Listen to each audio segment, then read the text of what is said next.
एक बार एक दर्शन शास्त्र प्रोफेसर एक बड़े खाली मेयोनेज जार के साथ अपनी कक्षा के सामने खड़ा हो गया।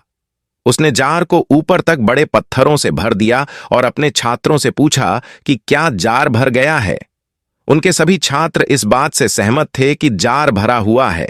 फिर उसने जार में छोटे छोटे कंकड़ डाले और जार को थोड़ा सा हिलाया ताकि कंकड़ बड़े पत्थरों के बीच बिखर सकें। फिर उसने फिर पूछा, क्या जार अब भर गया है? छात्र इस बात से सहमत थे कि जार अभी भी भरा हुआ है। फिर प्रोफेसर ने शेष खाली जगह को भरने के लिए जार में रेत डाल दी। छात्र फिर सहमत हुए कि जार भर गया है। मॉरल ऑफ द स्टोरी: इस कहानी में जार आपके जीवन का प्रतिनिधित्व करता है और पत्थर, कंकड़ और रेत वे चीजें हैं जो आपके जीवन को भर देती हैं। पत्थर आपकी सबसे महत्वपूर्ण परियोजनाओं और चीजों का प्रतिनिधित्व करती हैं, जैसे कि अपने परिवार के साथ समय बिताना और उचित स्वास्थ्य बनाए रखना। इसका मतलब यह है कि यदि कंकड़ और रेत खो गए तो भी जार भरा रहेगा और आपका जीवन अभी भी अर्थपूर्ण रहेगा। कंकड़ आपके जीवन में उन चीजों का प्रतिनिधित्व करते हैं जो मायने रखती हैं, लेकिन जिनके बिना आप रह सकते हैं।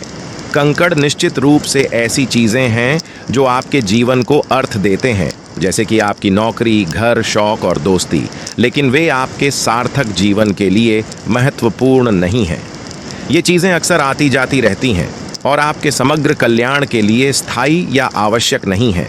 अंत में रेत आपके जीवन में शेष भराव वाली चीजों और भौतिक संपत्ति का प्रतिनिधित्व करती है। ये छोटी चीजें हो सकती हैं, जैसे टेलीविजन देखना, अपनी पसंदीदा सोशल मीडिया साइट ब्राउज करना या काम चलाना।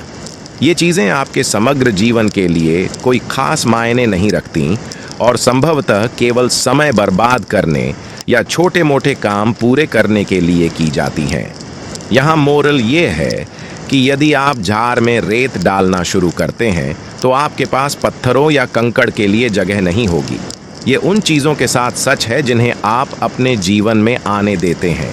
यदि आप अपना सारा समय छोटी और महत्वहीन चीज़ों पर खर्च करते हैं तो आपके पास उन चीज़ों के लिए जगह नहीं बचेगी जो वास्तव में महत्वपूर्ण है।